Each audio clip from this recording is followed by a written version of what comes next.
Nos toca analizar ahora a los alimentos, hacer un estudio de los mismos. Vamos a ver el concepto que nos proporciona Rogina Villegas de alimentos y nos señala que es la facultad jurídica que tiene una persona denominada alimentista para exigir a otra lo necesario para subsistir, en virtud del parentesco consanguíneo, del matrimonio o concubinato o del divorcio en determinados casos. Hay otro concepto, pero ya de obligación alimentaria o alimenticia,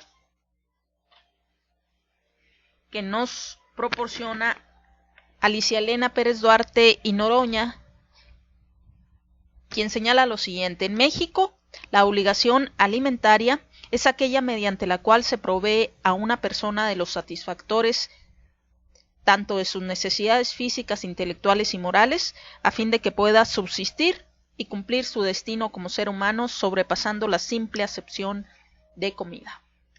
Que es a lo que nos vamos inmediatamente cuando se señala la palabra alimentos. Ya habíamos mencionado en la clasificación de las normas jurídicas de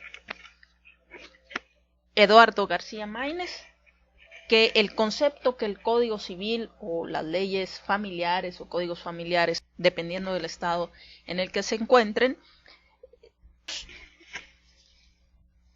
cuando nos dan el concepto de alimentos, son de ese tipo de normas de definición o declarativas, porque si nos quedamos con la sola palabra, tenemos una definición la mayoría de las personas de alimentos, pero vemos que el concepto jurídico es mucho más amplio. Y vamos a ver algunos artículos, solamente en este caso tomé dos artículos de diferentes leyes. Ustedes pueden verificar en su ley familiar o códigos civiles de los que sean ustedes parte, para que analicen el concepto de alimentos, que puede ser más amplio que los que vamos a ver o menos.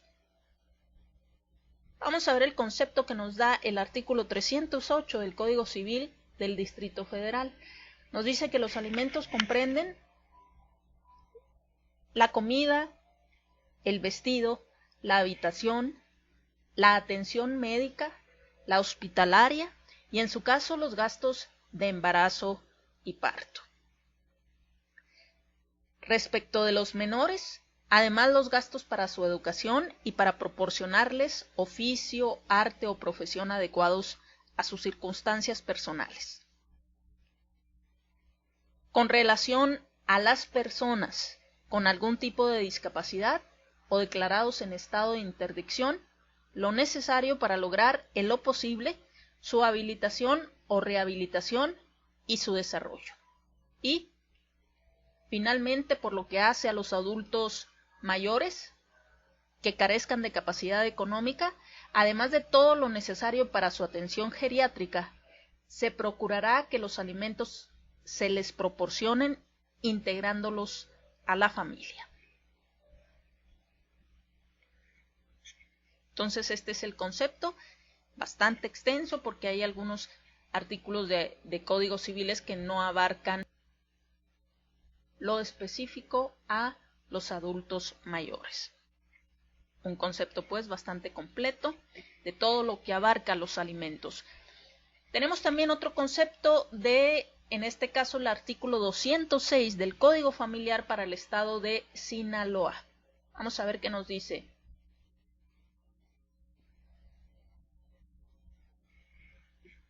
Nos señala: los alimentos comprenden la comida, el vestido, la habitación, el sano esparcimiento. Aquí estamos viendo algo que no contiene el anterior artículo.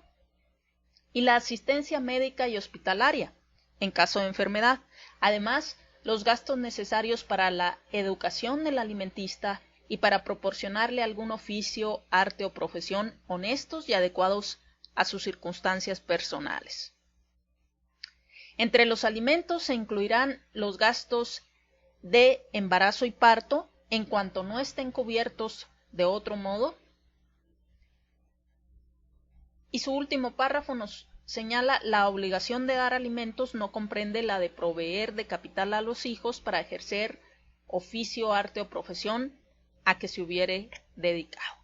Entonces, un concepto distinto que abarca mucho de lo del artículo del Código Civil del Distrito Federal, pero sí tiene algunas diferencias. Por ejemplo, aquí el sano esparcimiento no menciona lo de los adultos mayores en específico, ni tampoco lo de las personas con discapacidad o declarados en estado de interdicción.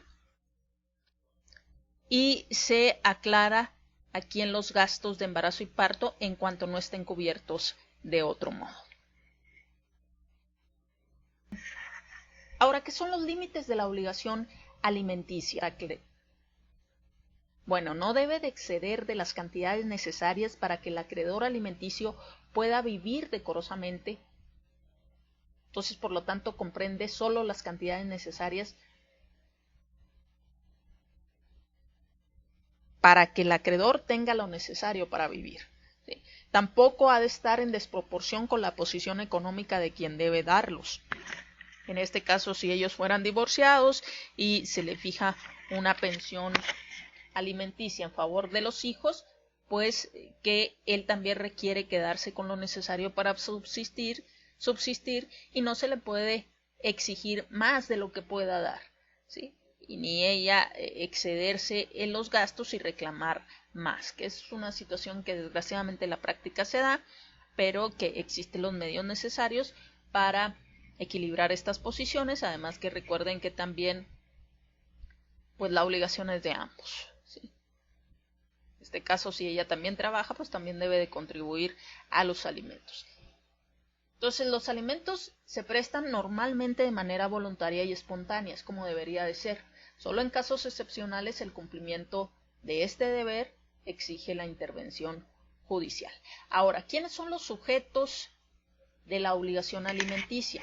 Bueno, tenemos a los deudores alimenticios, que es la persona que tiene la obligación de cubrir esos alimentos según sus posibilidades económicas, para lo cual proporciona una cantidad de dinero o en especie, o integra a la familia, como veremos, al acreedor alimenticio.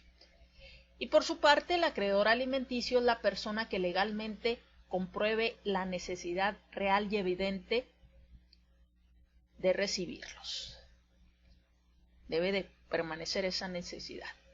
El derecho de percibir alimentos inicia con la necesidad de estos por parte de un acreedor alimentario y la obligación de proporcionarlos con la capacidad económica del deudor alimentista.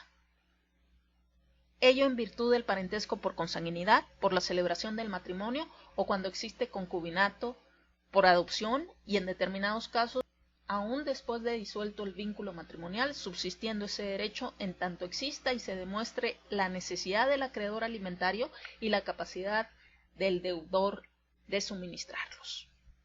Entonces aquí tenemos, está el padre frente al hijo, este sería el deudor alimenticio y el acreedor alimenticio. Por su parte, de este lado tenemos a un adulto mayor que ya en ese momento puede tener el carácter de acreedor alimenticio, si tiene la necesidad, como lo veíamos en el artículo de la ley del Código de Sinaloa, y por su parte está su hijo como deudor alimenticio, que tendrá que proporcionar esos alimentos, porque además, lo veremos en las características de los alimentos, son recíprocos.